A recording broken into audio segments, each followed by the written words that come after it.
Outro projeto de lei que foi aprovado, a gente tem informações aqui, é o projeto de lei 2687/2022.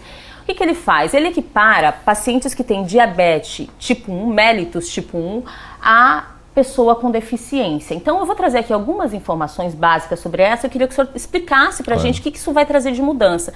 Primeiro que ele ainda vai à sanção presidencial, tá mais ou menos no mesmo patamar que a lei que a gente falava. Foram aprovados no mesmo dia, inclusive. Foi uma semana muito produtiva no Senado, que nós tivemos agora no final do ano.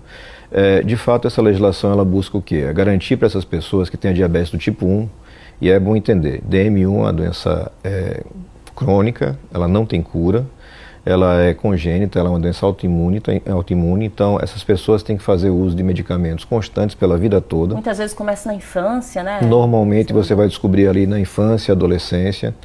Você tem uma redução de expectativa de vida muito significativa, você tem uma redução de qualidade de vida muito significativa. Essas pessoas não conseguem ter uma vida saudável e comum, salvo se tem todo um aparato técnico à sua disposição para medição de glicemia, para a aplicação da insulina adequada. Então a legislação que surge de uma demanda que foi da Sociedade Brasileira de Diabetes, de pais e mães que passam por essa dificuldade, ela traz essa equiparação. Mas ela traz equiparação com muito cuidado, com muito critério. Nós estamos falando de aproximadamente 600 mil brasileiros que têm esse tipo de doença hoje diagnosticada.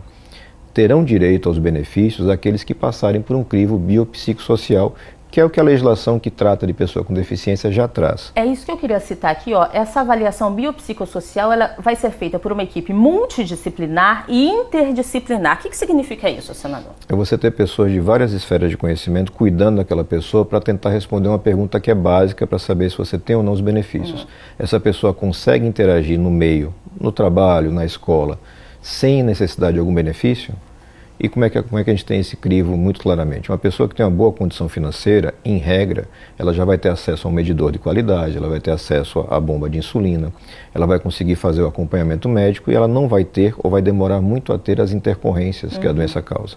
Já aquela pessoa que tem uma condição financeira mais precária, ela necessariamente vai precisar dos benefícios, para que tenha um mínimo de condições de participar. Para você ter uma ideia, nós temos estudos que mostram que ao longo de uma aula, um turno de aula, a variação de glicemia daquela criança altera totalmente a capacidade de aprendizagem.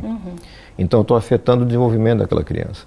Esses picos ou essas baixas de glicemia no sangue causam lesões, causam problemas severos. Mas você tem que avaliar quem é que precisa do benefício, quem não precisa. E esse critério, eu acredito que o Ministério do Desenvolvimento Social, enfim, vai ter condições de fazer. É isso que a gente coloca aqui, que o Poder Executivo, no segundo momento, vai criar os instrumentos para que essa avaliação aconteça. Mas eu quero falar dos direitos previstos nessa lei, são as mesmas regras já previstas no Estatuto da Pessoa com Deficiência. Exatamente. Eu queria que você citasse alguns exemplos de que tipo de direitos seriam esses e benefícios que essa pessoa com diabetes tipo 1 poderia ter acesso. Tratando da pessoa que está na pior situação, né? Então essa pessoa tem direito ao benefício de prestação continuada, o BPC, que é uma renda mínima que ela vai ter para sua manutenção, tem direito a cotas, tem direito a acesso prioritário para a saúde, atendimentos de saúde no SUS, toda uma gama de defesa de direitos e a compreensão de que ela precisa, por exemplo, de acompanhamento especial em sala de aula. A gente vai ter que mudar uma mentalidade para entender que esse jovem naquela sala, assim como qualquer pessoa com deficiência, precisa de uma atenção especial. Não é um melindre do pai e da mãe, não é um cuidado excessivo. É que realmente, se você tiver uma baixa, um pico de glicemia, aquela criança pode até morrer, pode estar em coma. Então, é uma mudança de mentalidade, é o Estado fazendo o apoio necessário para isso, inclusive com aportes financeiros, para que você possa ter o desenvolvimento saudável. Você ter uma ideia, hoje as pessoas que passam pelo problema da DMI-1 e que já desenvolveram consequências, em regra estão recebendo BPC, estão recebendo os benefícios. Seja porque ficaram cegas, porque perderam membros, porque tiveram uma redução do desenvolvimento mental. Então a gente antecipa, cuida da prevenção, cuida dessas pessoas desde o começo e toda a expectativa, porque também é uma regra que já existe em vários países envolvidos, na França, Austrália, Estados Unidos, é que a gente tenha a melhor qualidade. Gente com capacidade de vida mais produtiva, com mais saúde e com menos gastos, no final das contas, para o próprio Estado. O senhor citou a disparidade do acesso a recursos, né, para pacientes que têm a diabetes do tipo 1, e eu vou citar só o exemplo do tipo da insulina que é aplicada, a forma com que essa insulina é medida, né, como é que isso é feito. Tem gente que faz isso de forma automatizada, tem gente que precisa de um outro tipo de recurso. Esse tipo de recurso médico, de assistência, também vai ser universalizado, senador, para que esses pacientes tenham igual oportunidade de acesso a essa condição de tratamento em saúde? Sim, esse é o objetivo da lei. É um processo, não vai acontecer de forma instantânea. Aqui em Sergipe, por exemplo, desde o ano passado, através das emendas do meu mandato, a gente aporta recursos num projeto da Universidade Federal de Sergipe para atender com medição e bomba de insulina crianças e adolescentes de baixa renda. A gente está começando esse processo.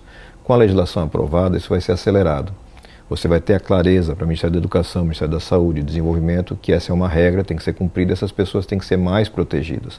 É uma carga muito pesada, em regra as mães ou pais têm que abandonar o trabalho para poder acompanhar essas crianças.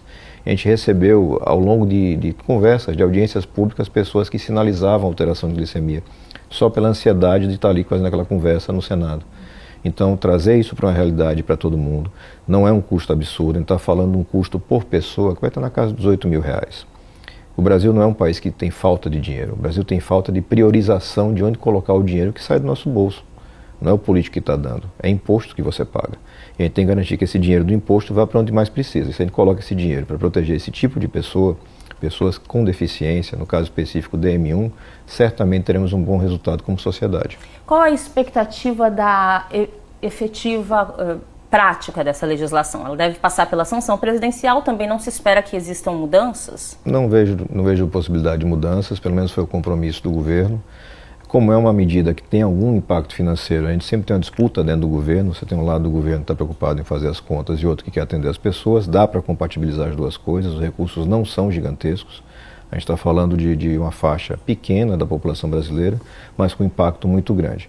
Sancionado pelo presidente da República, você vai ter a regulamentação interna. A gente imagina que ao longo do ano 2025 você vai ter a normalização das atividades, criando regras e uma prática para distribuição com mais velocidade, com mais assistência para as pessoas. Mas ela prevê uma regulamentação específica, porque isso pode envolver INSS, por exemplo, diversos outros instrumentos, inclusive públicos, né, de acesso a esses benefícios. Exatamente. A gente vai trazer para quem está no começo de estágio, pós-diagnóstico, uma realidade que hoje já está sendo atendida para quem já está com consequências graves da doença. E isso deve ocorrer ainda em 2025, Samuel? Eu acredito que sim. É uma demanda muito justa, tem uma ressonância social muito grande. Depois que as pessoas entendem que não é qualquer diabetes, é a tipo 1, que ela vem lá crônica, autoimune, sem cura e com gravíssimas consequências, eu acredito que a gente vai ter uma implementação rápida.